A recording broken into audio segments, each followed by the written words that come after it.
1971 সালের 7ই নভেম্বর জামাতের ছাত্র সংগঠন ইসলামী ছাত্র সংঘ সারা দেশব্যাপী বদর দিবস ঘোষণা করে এবং ঢাকায় ওই দিন বায়তুল মোকাররম থেকে মিছিল বের করে বদর বাহিনীর সাথে জামাত ইসলামী ও ছাত্র সংঘের সম্পৃক্ততা সুস্পষ্ট করে।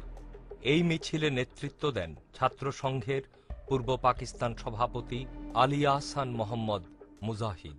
যুদ্ধাপরাধ শব্দটা আসলে মুজাহিদের নাম অবশ্যই আসবে, কারণ he is one of the pioneer architect of Badr Bahini এবং তাদের ওয়ার্কিং এরিয়ার এক অন্যতম ওয়ার্কিং ছিল আমার ফকিরের পুল এলাকার। রাজাকারদের যে ক্যাম্পটা, যেটা ফিরোজ মেম্বার এর দ্বারা পরিচালিত হতো, আসলে আমরা তাকে বলতাম ফেরু মেম্বার। তো ওনার বাসাটা আমাদের বাসা থেকে এই 100 গজের মতো হবে, ওইটা আর একটা গলি।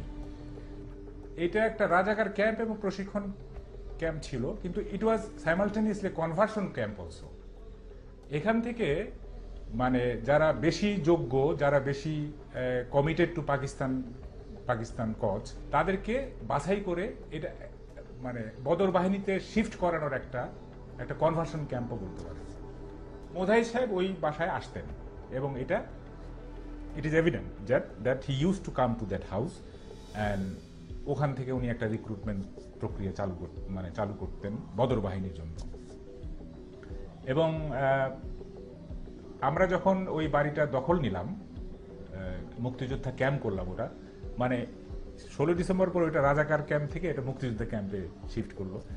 এবং ওখানে যে কাগজপত্রগুলো আমরা পেলাম এবং যে সব ডকুমেন্ট পেলাম, তাই দেখলে একটা ভয়াবহ, ইট ওয়াজ মানে মাস্টার প্ল্যান এবং মানে রীতিমতো একটা ব্লু প্রিন্ট আর কি, যে কিভাবে মানুষ হত্যা করা যায়, কিভাবে লুট করা যায়, কিভাবে মানুষের উপর নির্যাতন করা যায়।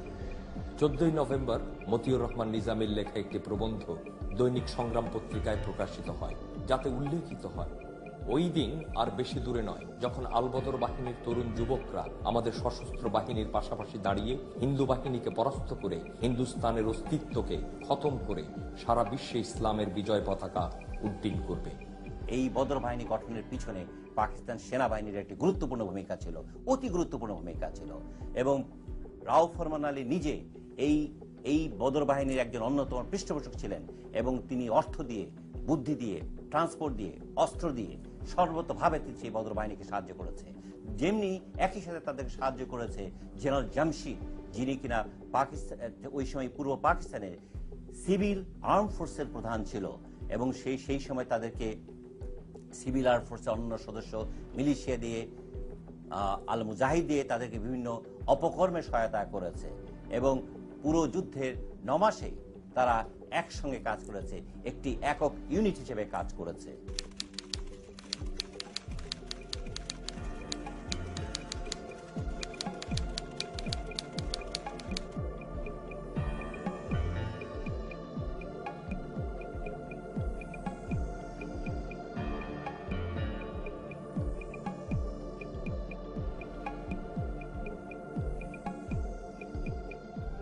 নভেম্বর মাসের মাঝামাঝি এই বাহিনী বুদ্ধিজীবী হত্যার ব্লু প্রিন্ট তৈরি করে, যদিও এই কাজ অনেক পূর্বেই শুরু হয় এবং এর সুস্পষ্ট ইঙ্গিত পাওয়া যায় 23শে সেপ্টেম্বরের নিজামীর বক্তব্যে, যেখানে তিনি রাজনৈতিক বুদ্ধিজীবীদের হত্যার প্রচ্ছন্ন ইঙ্গিত দেন।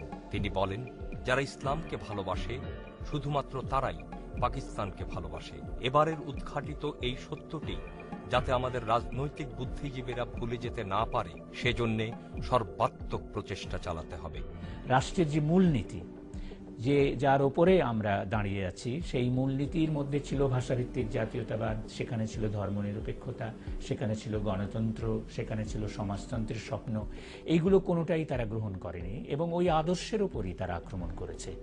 যে মানুষগুলোকে বেছে বেছে তারা হত্যা করেছে, তারা ছিলেন ওই আদর্শে বিশ্বাসী। 23শে নভেম্বর পাকিস্তান সরকার জরুরি অবস্থা জারি করলেও এই বাহিনী তাদের কিলিং মিশনে নেমে পড়ে। এরা 15ই ডিসেম্বর পর্যন্ত বুদ্ধিজীবীদের ঘর থেকে তুলে নিয়ে প্রথমে পাশবিক অত্যাচার ও পরে হত্যা করে এবং এই পুরো অপারেশনের সরাসরি হত্যাকাণ্ডে জড়িত থাকার জন্য চৌধুরী মঈনুদ্দিন, আশরাফুজ্জামান খান, আব্দুল খালেক ও ও ইমরানের নামে সুস্পষ্ট প্রমাণ পাওয়া যায়। এই সময় দুটি ঘটনা সারা ঢাকা শহরে আতঙ্ক সৃষ্টি করেছিল। প্রথমত, একটি জিপে জনসভা করা এবং স্বাধীনতাকামী মানুষকে হুমকি দেয়া। অপরটি ছিল একটি চিঠি যা বেশ কয়েকজন বুদ্ধিজীবীকে দেয়া হয় যাতে তাদের মৃত্যুর জন্য প্রস্তুত থাকতে বলা হয়। এমনি একটি চিঠি দিয়ে সাবধান করা হয়েছিল সাংবাদিক সিরাজউদ্দিন হোসেনকে। পরে 10 ডিসেম্বর রাত 3টায় তাঁর বাড়িওয়ালাকে গান পয়েন্টে ধরে তার বাসায় করাঘাত করা হয়।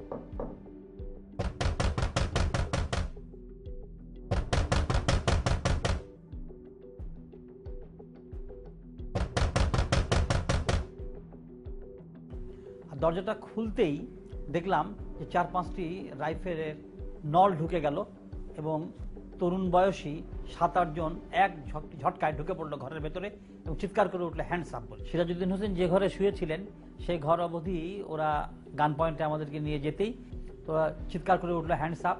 একটি গামছা চাইলো তারা চোখ বাঁধার জন্যই বোধ করি। আম্মা কান্নাকাটি করছিলেন, ছুটোছুটি করছিলেন। আম্মা একটি গামছা এনে দিলেন। কিছুক্ষণ পর একটি গাড়ির শব্দ পেলাম, বুঝতে পারলাম যে ওই গাড়িতে করে তাকে নিয়ে যাওয়া হলো। মিরপুর বা রায়ের বাজারের বধ্যভূমিতে লাশ খুঁজে পাওয়া যায়নি সিরাজউদ্দিন হোসেনের। লাশ খুঁজে পাওয়া যায়নি ঢাকা বিশ্ববিদ্যালয়ের বাংলা বিভাগের অধ্যাপক মুনীর চৌধুরী। এটি মেজর জেনারেল রাও ফরমান আলীর নোটবুক থেকে একটি পাতা। এই পাতায় মোট 20 জন বুদ্ধিজীবীর নাম লেখা ছিল, যার মধ্যে 11 জনই 14 ডিসেম্বরের মধ্যেই অপহৃত ও নিহত হয়েছেন। ঢাকা বিশ্ববিদ্যালয়ের অধ্যাপক মুনীর চৌধুরী তাদের একজন। আমি গেটটা খুলি, হঠাৎ দেখি যে ভাই নিজেই দেখছিলেন যে নিচে কি হচ্ছে। ওনাকে বাইরে নিয়ে আসার পরে এরা খুব সমীয়র সাথেই মনে হলো যেন স্যার আসসালামু আলাইকুম, কেমন আছেন স্যার ইত্যাদি, এবং বলল যে আপনাকে আমাদের সাথে একটু ধানমন্ডি থানায় যেতে হবে। তো বড় ভাই একটু 2 কদম পিছে হেঁটে বলল যে তোমাদের কথায় তো আমি যেতে পারি না। এই সময় একটা ছেলে ঘুরে এসে ধরে বন্দুকটা ওনার পিঠে ধরলেন, ধরে বললেন যে স্যার চলুন। একটা আয়রন গেট, হাফ গেট খোলা থাকে সর্বদাই, ওটা দিয়ে উনি চলে যাচ্ছেন। সেই দৃশ্য আমার আজও মনে আছে। যাওয়ার সময় বলল যাই রে ভাই, আমি বললাম যাস।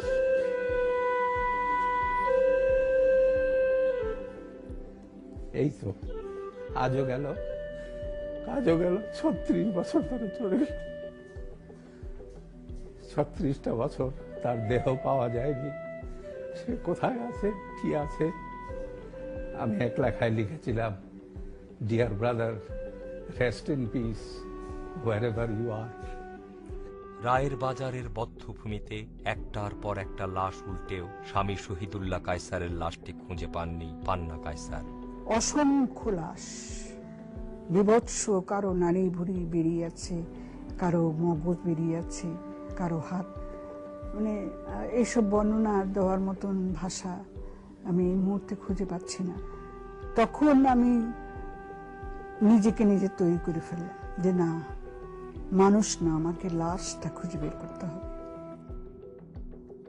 যখন ওকে ঘর থেকে, অন্ধকার ঘর থেকে টান দিয়ে আমার সঙ্গের বারান্দাতে নিয়ে আসলো, আমি পেছন থেকে ওর হাতটা ধরে আমিও বারান্দায় গেলাম, গিয়ে আমি তাড়াতাড়ি করে সুইচটা অন করে দিলাম। তো অন করার কারণেই তো সব আলো হয়ে গেল। তো সবার মুখের মুখোশ খোলা মতন তো অবস্থা ছিল না, টানা হাসটা চলছিল। তো তখন আমার ননদ পাশের রুম থেকে দৌড়ে আসলো। বললাম তো তখন ওর সন্তান সম্ভবা, ও দৌড়ে এসে উপরন্তর না থেকে একজনের মুখের কাপড়টা টান দিয়ে খুলে ফেলল। সেইখানে পর্যন্ত 14 ডিসেম্বরের সবচাইতে জঘন্যতম হত্যাকাণ্ড ঘটে মিরপুরের বধ্যভূমিতে। ওই দিন আলবদর বাহিনীর হাইকমান্ডের সদস্য আশরাফুজ্জামান খানের নেতৃত্বে একটি দল ঢাকা বিশ্ববিদ্যালয়ের 6 জন শিক্ষক ও 1 জন চিকিৎসককে অপহরণ করে ও পরে হত্যা করে। এই দলটি মহসিন হলের পানির পাম্পের কাছ থেকে তুলে নেয় গিয়াসউদ্দিন আহমেদকে। সকালবেলা প্রায় 8টার দিকে ভাইয়ের বাসার সামনে একটা ইপিআরটিসির মাইক্রোবাস এসে দাঁড়ালো।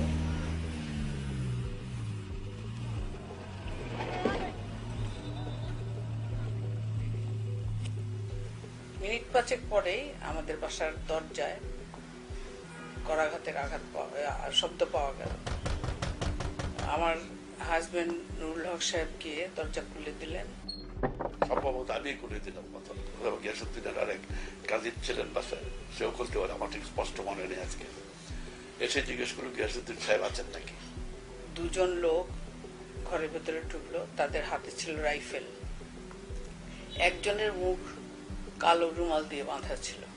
তারা প্রত্যেকটা ঘরের ভেতরে ঢুকে খাটের নিচে, বাথরুমের ভেতরে উকি দিয়ে তন্ন তন্ন করে সব খুঁজে বের হয়ে গেল। কিন্তু যাবার সময় আমার ছোট এক মামাতো ভাই, বুয়েটের 4th ইয়ার স্টুডেন্ট, সে ছিল আমাদের সাথে। তার হাত ধরে টেনে নিয়ে গেল যে আপনি আমাদের সাথে আসেন, হলে কোথায় উনি গিয়েছেন তাকে খুঁজে বের করে দেবেন। পরে আমার ভাই ফেরত এসে জানালো যে হলের ভেতরে ঢুকে পানির পাম্পের কাছে তারা ভাইকে পেয়েছে এবং সেখান থেকে ধরে এনে দারোয়ানের গামছা নিয়ে তার চোখ বেঁধে তাকে মাইক্রোবাসে তুলেছে। ওই সময় মাইক্রোবাসে মনে হয় আর কেউ ছিল না। এই গাড়িটি এরপর একে একে তুলে নিয়ে যায় ডক্টর আবুল খায়ের, রশিদুল হাসান, ডক্টর ফয়জুল মহি, ডক্টর মনির চৌধুরী, ডক্টর সিরাজুল হক খান ও ডাক্তার গোলাম মুর্তুজাকে। স্বাধীনতা পরবর্তীকালে ওই গাড়ির ড্রাইভার মফিজ উদ্দিনের স্বীকারোক্তি অনুযায়ী এদের মধ্যে 5 জনের লাশ মিরপুরের বধ্যভূমিতে শনাক্ত করা সম্ভব হয়। বাবা পরনে ছিল একটা জিন্স, পুরনো ছিল ইটালিয়ান জিন্সের একটা প্যান্ট ছিল, আইডি কার্ড ছিল পকেটে, I could find it out. তারপরে আমার স্যার সন্তোষ স্যার, আমি তাকে চিনি, ওনার চেহারাটা গলে গেলেও প্রায় তার মতো যে মানে সন্তোষ স্যার, এটা বোঝা যায়। আমি আর তাকে আইডেন্টিফাই করতে পেরেছি। প্রফেসর খায়ের, প্রফেসর গিয়াসুদ্দিন, প্রফেসর মুর্তুজা, ওনার গামছা দিয়ে চোখটা মোড়ানো আটকানো ছিল। এই সকল শিক্ষককে নিজ হাতে হত্যা করেছে আশরাফুজ্জামান খান। স্মার্ট, ফর্সা, হ্যান্ডসাম, দাড়ি, চাপ দাড়ি মানে ওরকম দাড়ি না, বেশ ছোট করে কাটা দাড়ি। ওনার নাম কি আশরাফুজ্জামান? ইয়েস, আশরাফুজ্জামান। আপনি ওনাকে আইডেন্টিফাই করেছিলেন? তখন আইডেন্টিফাই করেছেন, আমি তখন আইডেন্টিফাই করেছি। এই নামটা আমার অনেকদিন, চেহারাটা অনেকদিন পর্যন্ত আমি মনে রাখার চেষ্টা করেছি। ওনাকে আপনি কিভাবে আইডেন্টিফাই করেছিলেন? চিনলাম মানে কি, যে ছবি দেখে চিনেছি। আমি যদি ছবি দেখাতো, কারণ ওরা তো কেউ মাস্ক পরে নেই, ওরা মানে খোলা চোখ মুখেই এসছে, ওরা সবাই মাস্ক পরে কেউ আসে না। তো ন্যাচারালি ও সামনে ছিল, হি ওয়াজ আস্কিং অল কোয়েশ্চেন্স, যে উনি কোথায় কি। তো ন্যাচারালি আমার পুরো দৃষ্টিটা তার দিকেই ছিল।